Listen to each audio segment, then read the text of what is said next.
if you're able to serve for years, in this community especially, you get to see kids grow up. And some students are involved with Youth for Christ Campus Life for years, maybe from middle school, and you get to see that all the way through high school.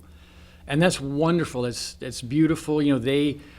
It's their main anchor. They do get involved in church and other things, but they become student leaders and they learn how to bring other friends along and all that kind of thing is wonderful. But I was reminded several weeks ago that that's not always the role that Youth for Christ plays, right? We're an extension of the body of Christ, and we're out there in that whole context. And so there are two students that I ran into at the main campus the last few weeks that came to Campus Life at the Freshman Learning Center pretty much all their freshman year, but they weren't coming at main campus. But I ran into them out in the courtyard.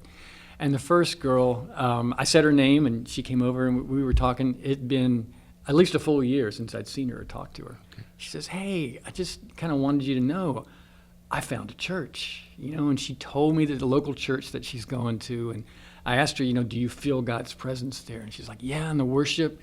And then she's learning more about Christ, and I was just like encouraging her. I said, that's great. Keep doing that. She's like, I'm busy during lunch. I can't come to club, And I said, well, you were so good at inviting other friends to club your freshman year. Why don't you invite them to church with you, And so just remembering, it's like, okay, club or whatever connection we have with them, it's a season. It may be a long season, it may be a short, but it's part of what God's already doing. Yeah. And then what he's continuing to do, whether they're in club or not,